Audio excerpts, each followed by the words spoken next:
I flipped this Oneil Cruz orange chrome refractor out of 25. I bought it for $39.75 and ended up selling it for around $94, so about $50 profit.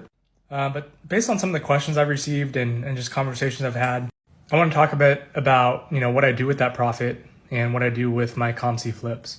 So one thing I like about COMC is you basically have your own little account. Once you sell a card like this, the money is credited to your account. Once you sell something, it comes right out. Don't have to worry about PayPal or any of that until you actually want to take the money out and use it for other purposes. So if you're a card flipper, this is great because you don't have to worry about any of those transactions. You have money readily available. So obviously my goal is to see that number increase, month over month. And it does a little bit here and there, but definitely not at the rate of, the profit that I'm receiving from flipping cards. And that's because when I get more money in my account, of course, I have to buy more cards to flip. Sometimes I'll buy one big card.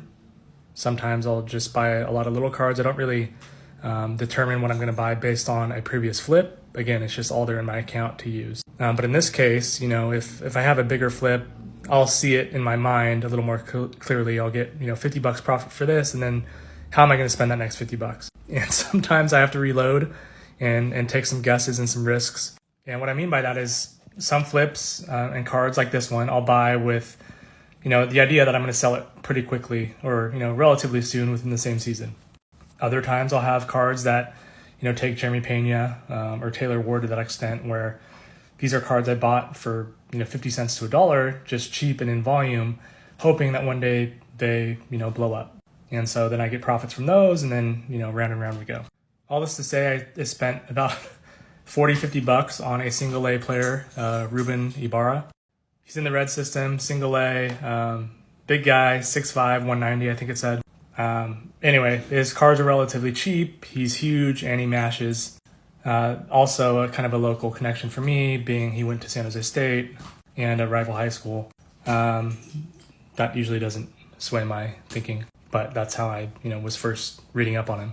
So anyway, that's how I spent, quote unquote, this profit from Oneil Cruz was on a single A player that might not pan out to be anything.